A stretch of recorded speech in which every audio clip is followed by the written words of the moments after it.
बिस्मिल्लाहिर्रहमानिर्रहीम। अस्सलाम वालेकुम नाज़रीन, आज के प्रोग्राम में आपको खुशामदीद कहते हैं। मैं आपकी होस्ट हूँ सुमैरा मिर्ज़ा। आज के प्रोग्राम में हम बात करेंगे, सेनेट इलेक्शन हो चुके, अब चेयरमैन सेनेट और डेप्यूटी चेयरमैन सेनेट का आज इलेक्शन हुआ। बात शुरू करेंगे हम जहां पर ये पोलिंग होना थी, वहां जहां बूथ लगाया गया था, पोलिंग बूथ लगाया गया था, वहां से कैमरे बरामद होने से बात शुरू करेंगे। 2 कैमरे वहां बरामद हुए और नजर भी आए। जो हमारी ऑपोजिशन के लोग हैं उनको नजर आए और उसके बाद फिर प्रेस कॉन्फ्रेंस की गई। पीपल्स पार्टी नून लीग की मुश्तरका प्रेस कॉन्फ्रेंस हुई पीडीएम की। उसके बाद फिर पीटीआई की तरफ से भी प्रेस कॉन्फ्रेंस की गई और दोनों जानिब से एक दूसरे के ऊपर इल्जामात की बौछार भी देखने को मिली। पीडीएम का ये कहना था कि ये कैमरे जो हैं ये पीटीआई की जानिब से लगाए गए, जबकि पीटीआई का ये दावा है कि ये कैमरे पीडीएम की जानिब से लगाए गए और उन्हें पता था कि कहां कैमरे हैं और जाते उन्होंने निशानदेही भी कर दी। खैर, उसके बाद इलेक्शन हुआ और सादिक संजरानी जो कि हुकूमती उम्मीदवार थे वो इलेक्शन विन कर गए। 48 वोट उन्होंने हासिल किए और यूसुफ रजा गिलानी जो कि पीडीएम के मुश्तरका उम्मीदवार थे उन्होंने 42 वोट जो है वो हासिल किए। 7 वोट ऐसे थे जो कि मुस्तरद हुए और उसके बाद फिर डेप्यूटी चेयरमैन सेनेट का जो है वो इलेक्शन हुआ, पोलिंग हुई।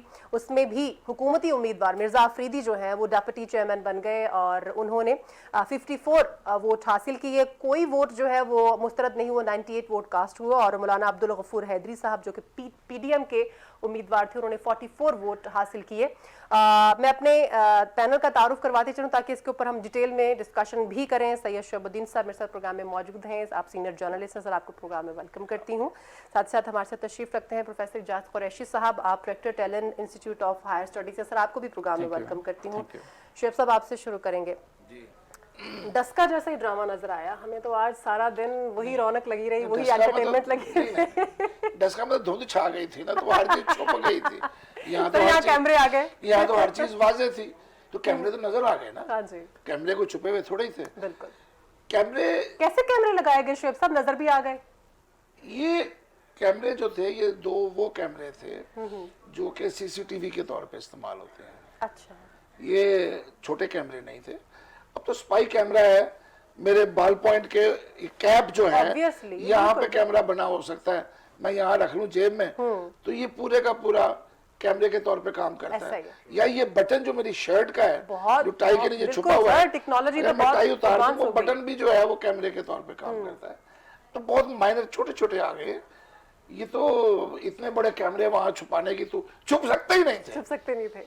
बल्कि शायद गलती किसी ने की है, जान के किया कि पोलिंग बूथ जाके कैमरों के नीचे बना दिए। अच्छा, लेकिन सर पीडीएम कहती है कि जी बूथ वहां लगा, बूथ के ऊपर जो है कैमरे लगाए गए। आप कह रहे हैं कि बूथ जहां पर कैमरे लगे हुए थे वहां बूथ लगा दिए गए। दोनों तरह दोनों या काना बागी से पकड़े या घुमा के पकड़े, बात तो वहीं जाती है। बिल्कुल ठीक है, बिल्कुल सही है। दूसरा जो था उनका इतराज था और ज्यादा भी। एक जगह उन्होंने कहा ये ड्रिल की गई है लकड़ी के अंदर, यहाँ भी कैमरा है। एक और उन्होंने स्पॉट का ऊपर कहा कि ये स्पॉट सा बना हुआ है, इसके अंदर कैमरा है। उसके बाद उनको हर जगह कैमरे नजर आना शुरू हो गए। फिर एक उन्होंने वो एक लैंप था उसके अंदर उन्होंने कहा जी ये जो काला सा निशान नजर आ रहा है ना ये भी कैमरा है। ये मिला जुला के 6 कैमरे बनाए। इन्होंने खासे कैमरे दिखाए इस तरह। बहरहाल मुझे अफसोस हुआ कि इलेक्शन शुरू होने से पहले ही बदमजा हो गया। बिल्कुल बिल्कुल। और उस पर प्रेस कॉन्फ्रेंस भी हो गई और शोर भी पड़ गया। अगर तो गवर्नमेंट ने ऐसा किया है तो इंतहाई नालायक हुकूमत, इंतहाई नालायक। ये काम एजेंसियां करती हैं, आईबी और ISI बड़े सुकून से करती हैं, पता भी नहीं चलता। आप देखें ना, वो बेचारा अली हैदर गिलानी पैसों की लेन देन कर रहा था और सारा कुछ उसका सब दुनिया के सामने आ गया। वो जो उससे पहले वो जो इतने डेट लगा के बैठे हुए थे, हाँ जी, बिल्कुल। वो भी तो आखिर पता चला है कि वो जो ब्रीफकेस था उसके अंदर कैमरा छुपा हुआ था। सही। वो ब्रीफकेस से कैमरे ने वो सब रिकॉर्ड किया था। वो तो न पकड़ा गया, लेकिन वो 3 साल बाद बरामद हुआ। लेकिन वो तो सर इंटेंशनली हुआ ना। वो तो कुछ किसी को दिखाना था ना। बिल्कुल। वो तो ये कि ये साहब थे जिन्होंने लेन देन किया था। तो ये एक बदकिस्मती है कि हमारे यहाँ पैसा शामिल हो गया है। बिल्कुल। इलेक्शन के अंदर पैसा कोई आज नया नहीं आया। ये सेनेट तो पहले दिन से बदनाम है इस काम के लिए कि सेनेट के अंदर चूंकि थोड़े से लोग होते हैं, हर सूबे के अंदर पहले 20-20 थे, अब 25-25 हैं। सही। तो 25 अफराद के लिए बनना है तो एक ट्रिप में 12 बनते हैं अगली दफा। तो वो जो वहां के जो उस इलाके के लोग हैं सबसे आसान हमेशा रहा बलूचिस्तान को खरीदना, हाँ जी। और उससे भी आसान रहा फाटा को फाटा को, खरीदना। बिल्कुल बिल्कुल। कि चंद लोग होते थे, 2 बंदों को खरीदा, हम सेंटर बन गए। तो अब ये हालात अब वो नहीं रहे हैं। अब तो बात आगे बढ़ गई। पंजाब असेंबली बहुत बड़ी है, यहाँ पे तो पूरा ग्रुप खरीदना पड़ेगा, वो बहुत मुश्किल काम है। बिल्कुल। लेकिन एक चीज अभी भी नजर आई कि खरीदो फरोख्त होती है। और पिछले इलेक्शन में अगर यूसुफ गिलानी साहब के जो जमीर जाग गया था, हाँ जी, अब वो जमीर जागने से वो जीत गए थे, तो भाई इस दफा जिन्होंने वो वोट पे मोहर लगाई है नाम पे जी, उनके भी जमीर जाग गए थे। वो किसी को बड़ा थैला मिला होगा, किसी को थैली मिल गई होगी। सही सही। ये तो होता है। और नंबर 2 कि अपोजिशन को आज हर चीज मुमकिन समझनी चाहिए थी कि पिछले इलेक्शन में जब अदम एतमाद की थी इन्होंने संजरानी साहब के खिलाफ, तो 14 वोट तो यूं करके एकदम वो तो लगता था कि किसी जादूगर ने छड़ी घुमाई है, सही। और वो 14 वोट गायब हो गए थे। बिल्कुल। तो इस सारे हालात के अंदर जो इलेक्शन हुआ, अब ये नॉर्मल नहीं रहेगा। ये इलेक्शन में शोर पड़ गया है, अब ये आगे जाएगा। मैं वो पूरा कोशिश की थी देखने की, तकरीबन शायद कोई उठ के कोई पानी पीने गया होगा या मिस हो गया होगा। तो मुजफ्फर हुसैन शाह साहब जो प्रिजाइडिंग अफसर हैं, सीजन्ड सियासतदान जी जी बिल्कुल, और आज के नहीं 50-60 साल उनका तजर्बा है, माशाल्लाह 70 साल की उम्र है उनकी। उन्होंने वाज़ेह अल्फाज में मैंने सुना था कि अपने उम्मीदवार के सामने खाने में, बिल्कुल सर, ये मुस्तरद वोटों वाली बात है ना, इसके ऊपर भी हम एक तो पूरा उसके बाद भी डिस्कशन करते हैं। नालायकियां फिर नालायकियां सर, हम ये जो ये चीज इस पिछले इलेक्शन के साथ जुड़ गई ना, बिल्कुल, वहां भी तो कैंसिल हुए।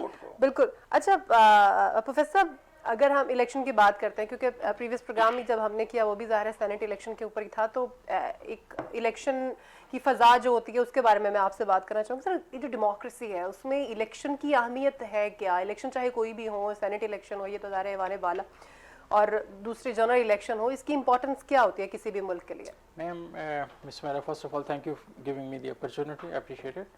तो मैं थोड़ा सा अपना एक्सपीरियंस शेयर करूँ कि आई स्पेंट 87 to 93 यूके में था, मैं एज ए स्टूडेंट काम भी करता था।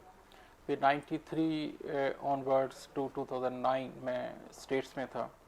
तो मैंने best of the both world जो है वो अल्लाह ने अपॉर्चुनिटी एंजॉय किया, मैंने देखा। तो डेमोक्रेसी के रियल कलर भी देखें तो फर्स्ट ऑफ ऑल तो ये डेमोक्रेसी जो हम इधर देखते हैं, it is far away from the democracy that उनसे जिन्होंने इसको इन्वेंट किया, जिनके ये एक अपना सिस्टम है। तो अगर तो ट्रू डेमोक्रेसी हो फिर तो यूनाइटेड स्टेट्स बन जाते हैं, जिसमें इक्वल अपॉर्चुनिटी होती है, अनलिमिटेड रिसोर्सेज होते हैं और सिस्टमेटिकली हर चीज़ मूव कर रही होती है। तो developed countries, the most successful Nations on planet इस वक्त आपके सामने हैं। आप ऑस्ट्रेलिया को देख लें, यूनाइटेड स्टेट्स को देख लें, यूरोपियन यूनियन के कंट्रीज़ को देख लें, एशिया में आप देख लें न्यूजीलैंड को, ऑस्ट्रेलिया को, जापान है। तो एक वंडरफुल डेमोक्रेटिक सिस्टम है और उनकी सक्सेस ही इसी में है कि जो प्राइम मिनिस्टर या सेक्रेटरीज या मिनिस्टर्स परफॉर्म नहीं कर रहे होते उनको रिमूव कर दिया जाता है सिस्टम में से, और जो परफॉर्म करते हैं उनको पब्लिक इलेक्ट कर देती है।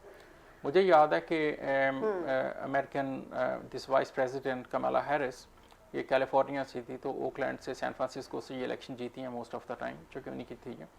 तो अब इनकी रीज़न यही थी इलेक्शन विन करने की कि she was a wonderful contributor in the public life. बिल्कुल सही। लोगों के लिए हर वक्त अवेलेबल होती थी, कि बहुत रिच नहीं थी, एक लॉयर हैं जो कि एक एवरेज एक लाइफस्टाइल होता है। सही। तो इनकी सक्सेस स्टोरी यही है कि they were always ready to help people, door हमेशा ओपन होते थे। तो अवामी लोगों के लिए। अब डेमोक्रेट तो इकोनॉमिकली भी आप इनकी परफॉर्मेंस देखें कि यूरोप को देख लें, अदर रिच कंट्रीज को देख लें कि बेस्ट डेमोक्रेटिक सिस्टम है जो उनकी इकोनॉमिक स्टेबिलिटी का एक सोर्स है।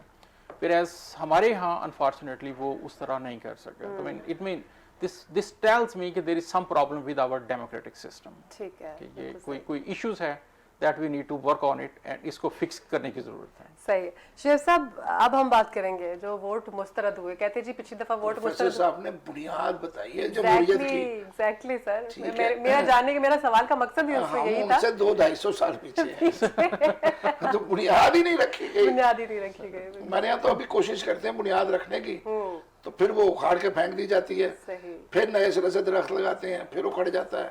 तो दुआ करें इस दफा पौधा लग गया है, चलता रहे। लेकिन सर चलता रहे उखड़ेगा। क्या, वो सर ऑपोजिशन फिर कोर्ट में जाने की बात करेगी कि जो 7 वोट मुस्तरद हुए, ठीक है। वो नाम के ऊपर वोट लगाना इट्स नॉट एन इशू। तो अच्छी बात है, सुप्रीम कोर्ट चले जाएंगे, सुप्रीम कोर्ट क्लियर कर देगी और बड़ा मजा आएगा।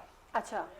मजा ही आएगा कि 49 वोट मिले हैं जनाब किबला यूसुफ रजा गिलानी को, 48 वोट मिले हैं संजरानी साहब को। अब वो जो 49 वोट मिले हैं उसमें से एक वोट है जो हमें टीवी पे दिखाया जा रहा ठीक है। है, मुझे बाकी 6 का नहीं पता, आई एम सॉरी। हो सकता है बाकी 6 में भी 2 पर ही मोहर लगी हो। जो टीवी पे दिखाया गया है उसमें जो मोहर है वो संजरानी साहब और गिलानी साहब दोनों के नाम के बीच में लगी है, ठीक है। यानी कि दोनों के नामों पे लगी है। वो तो मुस्तरद हो गया, आधा वोट इधर आधा वोट इधर, लिहाजा एक वोट खत्म हो गया। सही है। अब रह गए 48, तो दोनों के 48 बिल्कुल सही। अब जो 6 वोट कहते हैं ये गलत आए हैं और वो सिर्फ उन पे मोहर लगी है। अब मुझे नहीं पता, हमने नहीं देखे वो ठीक है। कि क्या सिर्फ यूसुफ गिलानी पे मोहर लगी है नाम पे या दोनों पे लगी है। स्क्रीन पे वो तो सर एक ही दिखाया एक जा ही रहा है। दिखा रहे हैं बिल्कुल, वोट, बिल्कुल। बाकी नहीं दिखाया उन्होंने। सही।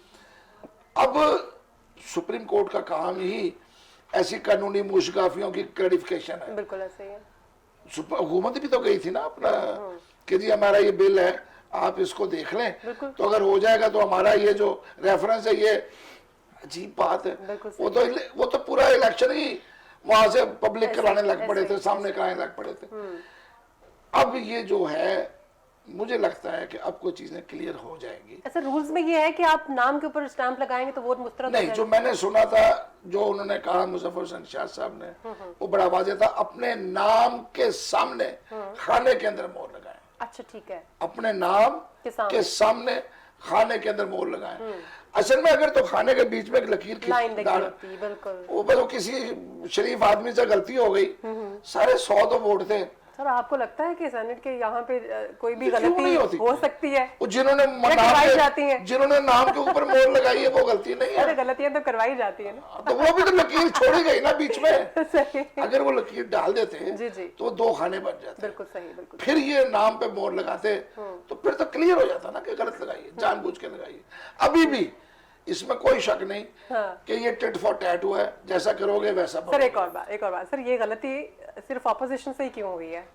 नहीं PTI किसने कह दिया? मैं कहता रहा हूँ टिट फॉर टैट है। सही। जो यूसुफ रजा गिलानी के लिए हुकूमती वोटर्स ने किया, वो आज संजरानी साहब के लिए अपोजिशन के वोटर ने कर दिया। जी वोट मुस्तरद हुए तो गिलानी हार गए, वोट मुस्तरद हुए तो गिलानी जीत गए थे। Tit for tat. सही। ये दुनिया में अल्लाह ताला इंसान को बड़ी जल्दी ही वो दिखा देता है जो वो करता है। सही।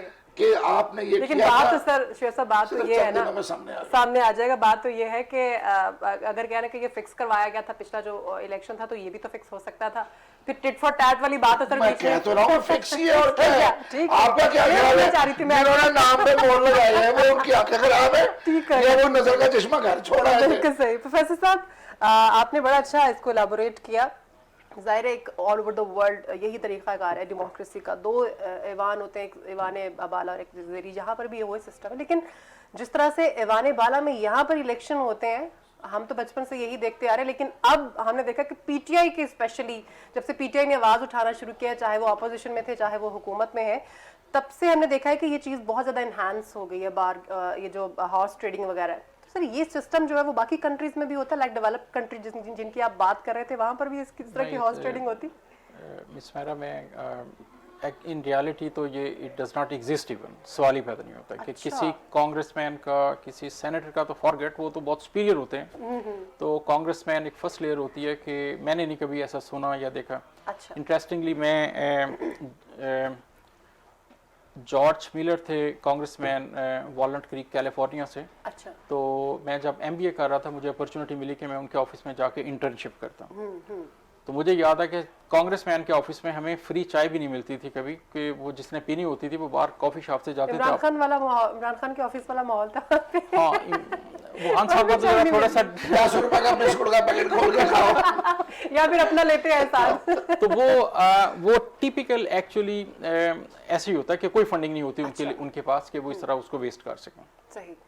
तो ये एक अनफॉर्चुनेट है कि the way we are experience things here, कि हम वो जैसे वो एक लॉस्ट नेशन होती है, वो एक सीन है कि हमें पता नहीं कि हम कर क्या रहे हैं एक्चुअली। वो एक वो पुराने जमाने में हमारे बुजुर्ग कहते थे रमला कमला, तो वो एक काइंड ऑफ बुखला जाता, फ्रस्ट्रेटेड कि पता नहीं कर क्या रहे हैं क्या नहीं कर रहे हैं। अब शाह साहब ने बहुत अच्छा एक्सप्लेन किया उसको, स्टैंप वाले सीन को, कि अब मेरा पॉइंट ऑफ व्यू उसमें ये है कि चलें अगर ब्लॉक एक खाली खाना नहीं भी है उसमें, लाइन नहीं लगी, उसमें मैंने अगर गिलानी साहब को वोट देना, मैंने गिलानी साहब के नाम के ऊपर लगा दी, तो मैंने तो एक खाली जगह की बजाय उनके नाम पे लगा दी कि पक्का पता चल जाए हर एक को कि मैंने इन्हीं को वोट दिया। ज्यादा मोहब्बत का इजहार है मेरा ख्याल है। अब लॉयल्टी का, वफादारी का, अब उसे वो रिजेक्ट कर दिया गया। मीन इट इज अनफॉर्चुनेट कि अगर सेनेट के जो सेक्रेटरी थे जिन्होंने ये रूल्स बनाए थे, उन्होंने एक्सप्लेन कर दिए कि ये रूल है, आपने आगे नाम के लगाना है। अब फिर भी लोग नाम पे लगा रहे हैं इस टाइम में। This is again very unfortunate कि सेनेटर से आप इस तरह के बिहेवियर एक्सपेक्ट कर रहे हैं। और फिर in this day and age जब टेक्नोलॉजी कहाँ की कहाँ पहुंच गई है, you are talking about artificial intelligence, so much involvement हमारी सबकी लाइफ में उसकी हो गई है। बिल्कुल। और in this day and age में हम वो पुरानी स्टैंपें रबर वाली दे रहे हैं और उन्हें कह रहे हैं कि स्टैंपें लगाओ जाके।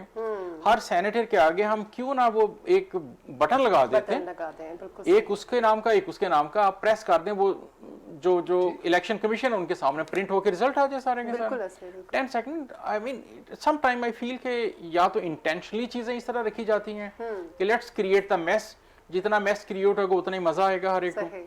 तो बट एट द एंड फिर वो जो इस सब मेस की प्राइस जो होती है वो स्टेट पे करती है, अनफॉर्चुनेटली टैक्स पेयर्स पे करते हैं, जो कुछ ड्रामा हो रहा होता है। ये अभी आप जो कह रहे थे ना मशीनें, ये मशीनें को अपना गवर्नमेंट ने कहा है कि अब पब्लिक के लिए लाई जाएगी इलेक्शन में, तो पब्लिक के लाने से पहले वो उनके लिए लेके आए ना सर। हाँ, टेस्ट हो जाता जहाँ 100 लोग बैठे थे बड़ा इजीली। ये फिर इसका मतलब है लूप होल्स खुद छोड़े जाते हैं ताकि ये जो हॉर्स ट्रेडिंग है ये हो सके, लोगों को खरीदा जा सके, बिक सके लोग। तो ये क्यों अडॉप्ट नहीं किया जा रहा है? यही मेन रीजन है। नहीं, मेरा ख्याल है जिन्होंने ये कानून बनाया था उनके ज़हन में ये शायद ये बात ना हो। वो कानून बनाया कि वजीर आजम और वज़राए आला इनका तो ओपन बैलेट है, इनका बैलेट नहीं है, ओपन है। आप इधर डिवीजन करेंगे, इधर आइज होंगे इधर नॉइज होंगे, आपने दोनों में डिवीजन चली जानी है, वो पता चल जाएगा। जैसे कि इमरान खान ने भी इत्तेमाद का वोट दिया तो सारे एक तरफ चले गए थे। ये जो वोट है ये उन्होंने खुफिया रखा था। क्या रीजन होता है? अब इसके बारे में वो मुझे ये इस दफा सुनने को मिला है कि ये रखा ही इसलिए खुफिया गया था कि अपने जमीर के मुताबिक जिसे मर्जी वोट। ये मैं पहली दफा सुना है कि जमीर कैसा चीज है जो सिर्फ जागता है जब वोट देना हो, वरना वो सोता रहता है। तो पैसा बहुत बड़ी चीज है, आपको पता है। 4-4 करोड़ रुपया मिल जाए तो और क्या चाहिए। कहते आगे चाहे इलेक्शन जीतिए चाहे ना जीतिए, इस दफा तो पैसे बन गए ना। अब ये पता चल गया ना कि लोग पैसे खर्च करके आते क्यों है सिस्टम में। बिल्कुल सही। मुझे बड़े अफसोस से कहना पड़ता है, मुझे 62 साल मेरी उम्र इसी लाहौर में गुजरी है, 32 साल मैंने नुमाई वक्त में एज ए रिपोर्टर गुजारे हैं। बिल्कुल सही। मैंने उन लोगों को बाइक से या साइकिल से या टांगे से लैंड क्रूजर पे जाते देखा है जो असेंबलियों में आए। वो बाज के ऊपर हुमा बैठ जाता है ना, खासतौर से जब मियां नवाज शरीफ साहब पाकिस्तान से बाहर चले गए तो इनकी पार्टी तो बिल्कुल यतीम वाला हाल था, तो लोग खड़े भी होने को तैयार नहीं थे मुशर्रफ के। तो उन लोगों को टिकट मिल गए जिनको कभी बारी नहीं आनी थी। सही सही। अब उनकी फॉर्चून मेकिंग जो मैंने देखी है वो कमाल है। हम लोगों ने भी सारी उम्र गला दी है। सर उनकी तो फिर यही बात हुई ना कि 12-16 घंटे काम किया है, लेकिन एक तनख्वाह के अलावा तो कुछ नहीं मिलता। ये कौन से लोग हैं जिनको तनख्वाह के अलावा करोड़ों में मिल जाते हैं? कहाँ से मिल जाते हैं? उसका फिर मुझे उस दिन बड़ा ही पक्का यकीन हुआ जब हैदर गिलानी साहब वो नासिर शाह साहब से बात जी कराते बिल्कुल हैं, बिल्कुल। वो कहते क्या हो गया, 10 करोड़ रुपए के तरक्याती काम सिंध में ले लो, हाँ जी, 5 करोड़ रख जेब में दीजिए, डालना, बिल्कुल। 5 करोड़ से वो ठेकेदार को देना काम कर देगा। हो बिल्कुल। मुझे बताएं, जिस काम की 10 करोड़ रुपए लागत है वो 5 करोड़ में ठेकेदार करेगा, उसमें से वो अपने भी पैसे रखेगा। निकालेगा, बिल्कुल अफसर का कट भी देना है उसने, 15% दूसरे तीसरे भी देने हैं, बिल्कुल ऐसा ही है। बनेगा क्या? तो हमारे सामने ये है वजह, हमारे सामने है सारे। ये है वजह हमारे तरक्याती कामों की तबाही की, कि सड़क बनती है और टूट जाती है। बिल्कुल सही। अच्छा प्रोफेसर, अब हमारे प्राइम मिनिस्टर साहब जो हैं वो, उनका मोटिव यही है, जब भी वो बात करते हैं करप्शन का नसूर खत्म करेंगे, करप्ट लोग, प्रीवियस गवर्नमेंट्स को भी वो करप्ट ही कहते हैं। लेकिन ये देखिए ना, ये इस तरह के जो इलेक्शंस हैं, इसका मतलब है ये तो स्टार्ट ही जो है वो करप्शन से हो रहा है। एक तो आप पैसे की लेन देन करके लोगों को खरीदते हैं, फिर जो लोग बिकते हैं या जो लोग खरीदते हैं वो फिर उतने ही पैसे, उनको पता होता है कि जब हम इक़्तिदार में आ गए तो ये, जैसे सर ने कहा कि आपको प्रोजेक्ट्स मिलेंगे और उसमें से आप पैसे, तो सर ये तो बेसिक करप्शन है। फिर कैसे करप्शन का खात्मा होगा यहाँ से? तो स्टार्ट ही यहाँ से हो रहा है। वेल मैं एक्चुअली ये पिछला इलेक्शन जब हुआ तो मेरा घर उस वक्त इस्लामाबाद में था, तो मेरी जॉब यूनिवर्सिटी ऑफ लाहौर में थी, तो मैं ट्रैवल करता था वीकेंड पे। तो मैं लाहौर से स्पेशली गया इस्लामाबाद पीटीआई को वोट डालने के लिए। अच्छा। तो वो 25-30 हज़ार रुपये का मेरा खर्चा जो है वो हुआ इनकी वजह से, वो इनको मुझे वापस देने चाहिए कि मैंने अच्छा, इसका मतलब आपको मायूसी हुई है वोट डाल के? तो वो ऑनेस्टली स्पीकिंग ऑब्जेक्टिव ये था कि इनके आने से चीज़ें बेहतर होंगी, तब्दीली आएगी। और वो मेरी तरह बहुत से और इंटेलेक्चुअल जो थे वो भी यही एक्सपेक्ट कर रहे थे। टॉप मोस्ट जनरल्स जिन्होंने लाइफ पॉलिसी मेकिंग में गुजारी, वो भी एक्सपेक्ट यही कर रहे थे। आप जैसे वेरी ऑनेस्ट सिंसियर जर्नलिस्ट, हाँ मैं वही कह रहा हूँ कि सब ने यही एक्सपेक्ट किया था कि आप इतनी जल्दी उम्मीद क्यों छोड़ गए? आपको नहीं लगता कि कुछ सिस्टम के भी फ्लॉज है इसके अंदर? सिर्फ और सिर्फ मतलब पीटीआई गवर्नमेंट का ही सारा आप कसूर देखते हैं कि जो भी इस वक्त सिचुएशन है सब उन्हीं के ऊपर है, लेकिन आपने देखा जिन लोगों ने लोगों को खरीदा उनके बारे में आप क्या कहेंगे? मेरा ख्याल जो गवर्नमेंट है, जिनके पास कंट्रोल है, they have much control on that, कि जो इलेक्टेड गवर्नमेंट है। लोगों के ज़मीर पे नहीं है ना? हाँ, लोगों के ज़मीर तो चले वो जो कुछ है लेकिन मेरा ख्याल गवर्नमेंट को still they have 2.5 years, Allah करे कि चीज़ें बेहतर हो जाएं। वी होप कि इकोनॉमिक स्टेबिलिटी तो आई है, लेकिन ये कि वो that's true, they are saying कि we are fixing the mess that was created 40-50 साल पहले, 30 साल पहले, उसी को फिक्स कर रहे हैं। ये बिल्कुल ठीक है, ऐसी है कि वो मेस इतना बड़ा है कि उसको ओवरनाइट फिक्स नहीं किया जा सकता। अब एट द सेम टाइम, जैसे पिछले दिनों में मैं क्लिप देख रहा था, शेख रशीद साहब ने असेंबली में खड़े होकर प्राइम मिनिस्टर की प्रेजेंस में उनसे कहा कि प्रेसिडेंट साहब, एक गरीब आदमी जो है वो बड़ी डिफिकल्ट सिचुएशन में, तो आप अगले टेन्योर, इस जो 2.5 year का अल्लाह पाक ने टेन्योर दिया आपको दोबारा, आप उनके लिए कुछ आप करें। ये उन्होंने फ्लोर पे कहा। तो मेरा ख्याल मेरी भी अगर आवाज़ पहुंचे किसी MNA MPA या, तो मेरी रिक्वेस्ट उनसे यही होगी कि पब्लिक ने आपको ट्रस्ट करके वोट दिया है, तो लेट्स वैल्यू इट। अगर कोई अच्छा कर सकते हो तो ये एक अपॉर्चुनिटी है, अदरवाइज पब्लिक ने फिर अपने वोट की पावर को इस्तेमाल करना है। तो ये प्राइम मिनिस्टरशिप, चीफ मिनिस्टरशिप, ये अल्लाह पाक की बहुत बड़ी अता होती है, ये हर एक को नहीं मिलती। जिम्मेदारी भी है, ये maybe lifetime, once in a lifetime हो सकता है। वो प्राइम मिनिस्टर नवाज शरीफ थे जिनको अल्लाह पाक ने 3 दफा वज़ीर आज़म बना दिया, वरना मैंने नहीं देखा कि आज तक शायद पाकिस्तान की 2 दफा बने, और तो ये 3 दफा बने। तो सर ये बहुत बड़ा एक अवार्ड है अल्लाह पाक की तरफ से। बिल्कुल सही। शेख साहब, यही सवाल कि करप्शन, ये तो स्टार्ट करप्शन से हो रहा है ना, कि ये जो लोग करप्शन खत्म करना चाहते हैं वो खुद ही करप्शन के जरिए आगे आ रहे हैं, तो फिर करप्शन का कैसे खात्मा होगा? देखें, कहते हैं कि बुराई का खात्मा करना है तो ऊपर से शुरू करो, नीचे से नहीं। सही। हमारे यहाँ बदकिस्मत ये है कि हम चपरासी को पकड़ते हैं, पटवारी को पकड़ते हैं कि ये हैं करप्ट लोग। आपने कभी किसी ग्रेड 19 के अफसर का मुहासबा होता देखा? बात चीज में मुझे लोग कहते हैं फौज, मैं कहता हूँ फौज के अंदर जब भर्ती होती है ना, तो मेजर पे आके वो रुक जाती है, वहाँ छांटी हो जाती है, मैसिव छांटी हो जाती है। उसके बाद लेफ्टिनेंट कर्नल की सतह पे छांटी होती है, फिर कर्नल पे छांटी होती है, फिर ब्रिगेडियर पे, यानी कि वो यूं पिरामिड यूं बनता जाता है। बिल्कुल और सही। टॉप पे जाके फिर जो एक जर्नैल चार जर्नैल बचते हैं, बिल्कुल। उन चार में से एक को जर्नैल बनाया जाता है 4 स्टार। ऐसा ही।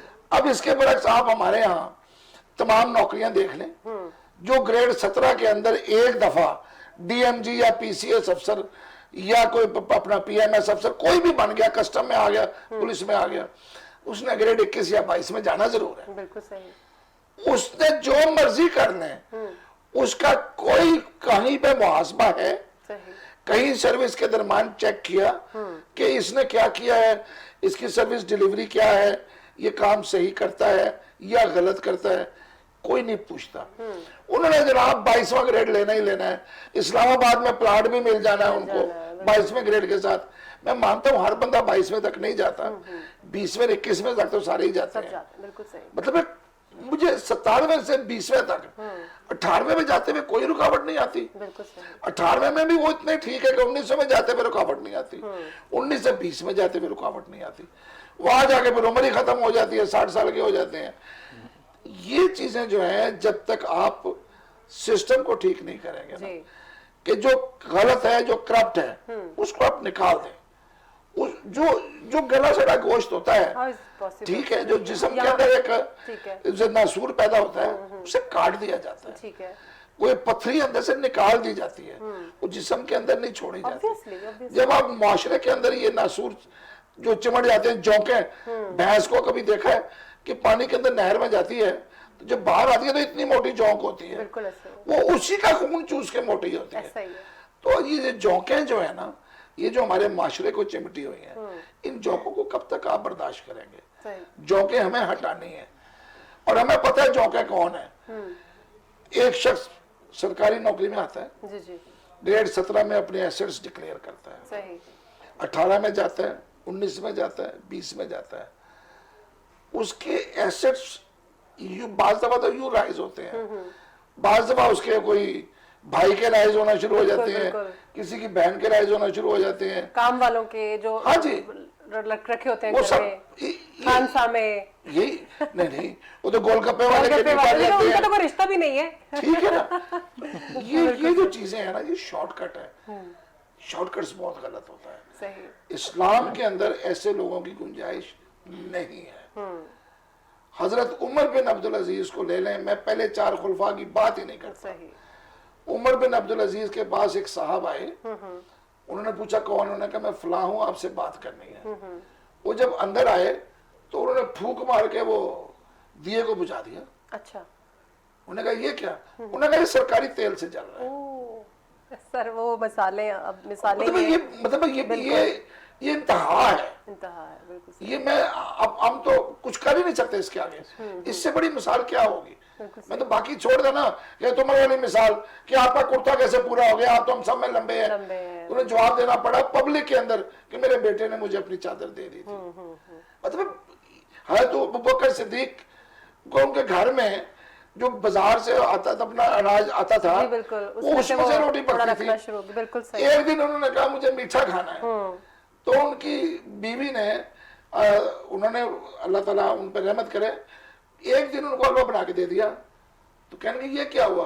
उन्होंने कहा मैं रोजाना आटे में से एक मुट्ठी आटा निकाल लिया करती थी, आज जो खजूरें आई थी उस आटे का मीठा बना के दे दिया। हज़रत अबू बकर सिद्दीक सीधे बैतुल माल गए और कहा कि मेरे घर के आटे में से एक मुट्ठी कम कर दो। बिल्कुल सही, बिल्कुल सही। देखिए अब ये मिसालें नहीं मिल सकती हैं आपको। हमारे यहाँ जो हुक्मरान है ना वो ऐसे ही है कि जमीर जाग जाता है, जमीर। सर बड़ी अफसोस की बात है, यही बात जो है ना वो प्रोफेसर आपकी जानब लेके जाना चाहूंगी, क्योंकि बाकी कंट्रीज में हमने देखा है कि यही सारी चीजें जिन पे हमें फॉलो करना चाहिए, कुरान पाक की वो बातें जिन पे हमें जो है वो जिनको हमें फॉलो करना चाहिए, उनको हम नहीं करें लेकिन फॉरेन कंट्रीज कर रही हैं और वो कामयाब भी हैं। पर सर कमी कोताही कहाँ पर है? फिर सर ने एक और बात की कि जो जिस्म का आपका नासूर हिस्सा उसको काट के फेंक दे। इस तरह की एग्जांपल्स हमने बाकी कंट्रीज में भी देखी कि हुआ है। क्या हमारे पाकिस्तान में इस तरह हो सकता है सर? कोई क्या चाहिए आपको? क्या किस तरह की विल पावर आपकी होनी चाहिए? कोई सोच आपकी इस तरह की होनी चाहिए कि आप इस तरह के स्टेप्स जो है वो लें? मेरा ख्याल प्रोफेसर साहब ने, शाह साहब ने राइटली कहा कि जो चीज़ें ठीक नहीं है, जो परफॉर्म नहीं कर रही हैं as per your expectations, let's remove those from the system. बिल्कुल सही। तो अब वेस्ट में जो हमने देखा है वो एग्जैक्टली ऐसे ही होता है कि फर्स्ट ऑफ ऑल तो सवाल ही पैदा नहीं होता, क्योंकि मैंने स्टेट के ऑफिस में काम किया कैलिफोर्निया में, जी जी। तो सवाल ही पैदा नहीं होता कि कोई इंटेंशनली किसी चीज़ को डिले कर दे। हर चीज़ का एक टाइम सेट है और वो हर ऑफिस का एक सुपरवाइजर है और supervisor is answerable to that. और ये कभी भी नहीं हुआ कि मैं किसी काउंटर पे जाऊं, लेट्स से ड्राइविंग लाइसेंस के लिए जाते हैं कैलिफोर्निया मोटर व्हीकल्स के ऑफिस में, तो एक काउंटर पे ही आपके सारे काम हो जाएंगे। कभी भी उनसे नहीं पूछा कि आपका सुपरवाइजर कौन है, कि मैं आपको आपकी कंप्लेन करूंगा या कोई इशू है, क्योंकि एक सिस्टमैटिक तरीके के साथ चीजें जो है वो हो रही सबसे ज्यादा हिस्सा सुपरवाइजर का होता है। तो वो एक अब आपने बड़ी अच्छी एग्जांपल दी पाकिस्तान आर्मी की, कि एक टाइम आता है जहां वो सॉर्ट आउट शुरू हो जाते हैं। बिल्कुल सही। अब may be it is the वो डिपार्टमेंट के रिस्क में बरकत है उनके फोर्सेस में, कि वो एक शुरू से सेट पैटर्न पे चल रहे होते हैं, लाइफ बड़ी सीधी सादी होती है, उसी को फॉलो कर रहे होते हैं। वेयर एज इधर इनके पास एक फोर्स पावर इतनी ज़्यादा होती है और they get used of excessive use of force, इनको कोई मॉनिटर करने वाला नहीं होता, या वो एक शेयर का कल्चर ऐसा चल जाता है कि मैंने बिग बॉस से कितने पैसे देने ही देने हैं, तो वो फिर उसको देने के लिए I have to have something in my pocket as well.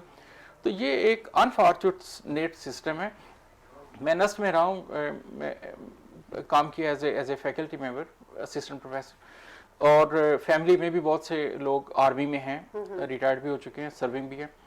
तो मैं ये देख रहा हूँ कि वही इनकम आती थी, लिमिटेड इनकम, लेकिन वो लिमिटेड इनकम ही इतनी बरकत थी कि बच्चे भी अच्छे स्कूलों में पढ़ रहे हैं, बच्चे अच्छे स्कूलों में से पढ़ के फिर बड़ी टॉप की पोजीशंस पे भी गए, सिविल में भी, फोर्सेस में भी। इनकम वही है और बरकत बहुत है। हेयर इनकम बहुत ज्यादा है, लेकिन वो बरकत वाला कॉन्सेप्ट नहीं है, वो मायूसियाँ, डिसअपॉइंटमेंट और फ्रस्ट्रेशन ही है अनफॉर्चुनेटली। बिल्कुल सही। Sir, coming back to election, अब ऑपोजिशन में सारी बड़ी पुरजोश है जी कि जी हम तो कोर्ट में जाएंगे। सर, अगर कोर्ट में जाते हैं और फैसला उनके हक में आ जाता है, then what will happen? Upset होगा बहुत बड़ा इस मुल्क के अंदर। उसका मतलब ये है कि दोबारा इलेक्शन होगा। ये दोबारा इलेक्शन नहीं होता तो ये जो चंद दिन गुजारते हैं अपना संजरानी साहब, ये किस खाते में जाएंगे? बिल्कुल, ये या तो कल जाते ही उनको स्टे मिल जाए कि जी अब आपको स्टे दे दिया था कि सिस्टम को स्टॉप। लेकिन एक चीज याद रखिए, पाकिस्तान में 4 ओहदे हैं बड़े, टॉप पे सदर साहब हैं, बिल्कुल, फिर प्राइम मिनिस्टर हैं, तीसरे नंबर पे चेयरमैन सेनेट का नंबर आता है और चौथे नंबर पे स्पीकर कौमी असेंबली का। बिल्कुल सही। अब ये इतनी बड़ी पोजीशन है कि अगर सदर मुल्क पाकिस्तान से बाहर जाएं तो चेयरमैन सेनेट ने वहां बैठना होता है। बिल्कुल सही। अब आप कैसे उनको रोक सकते हैं काम करने से? ये बड़ा एक अजीब सा सूरत हाल बन रही है। ये इतना आसान नहीं है। जजेस बड़े लोग हैं भाई, मैं उनको कुछ नहीं कह सकता। फैसला करना उन्हीं के दिमाग का काम है। उन्होंने सारी उम्र यही किया, कानून पढ़ा, कानून के सामने रख के फैसले किए। बिल्कुल सही। मैं कानून का तालिब इल्म नहीं हूँ। मुझे इस बारे में बात करते हुए ना थोड़ी सी रुकावट हमेशा आई है कि जिस चीज को मैं जानता नहीं मैं उसके बारे में बात क्यों करूं।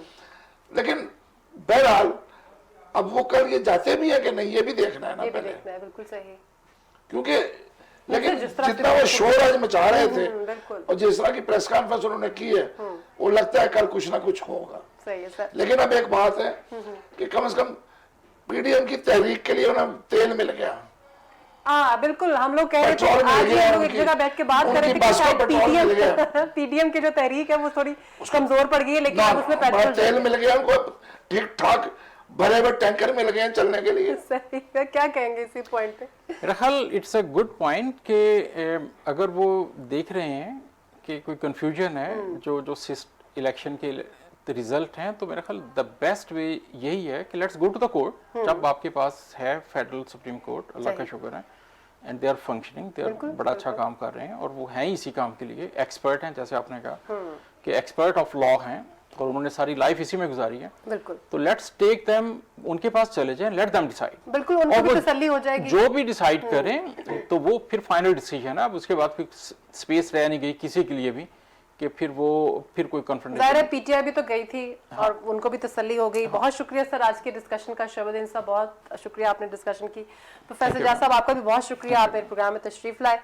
नाज़रीन, आज के प्रोग्राम से इतना ही, लेकिन जाते जाते फिर से हम कोविड की बात करेंगे। आपके सामने है सिचुएशन जो है वो बदतर हो गई है।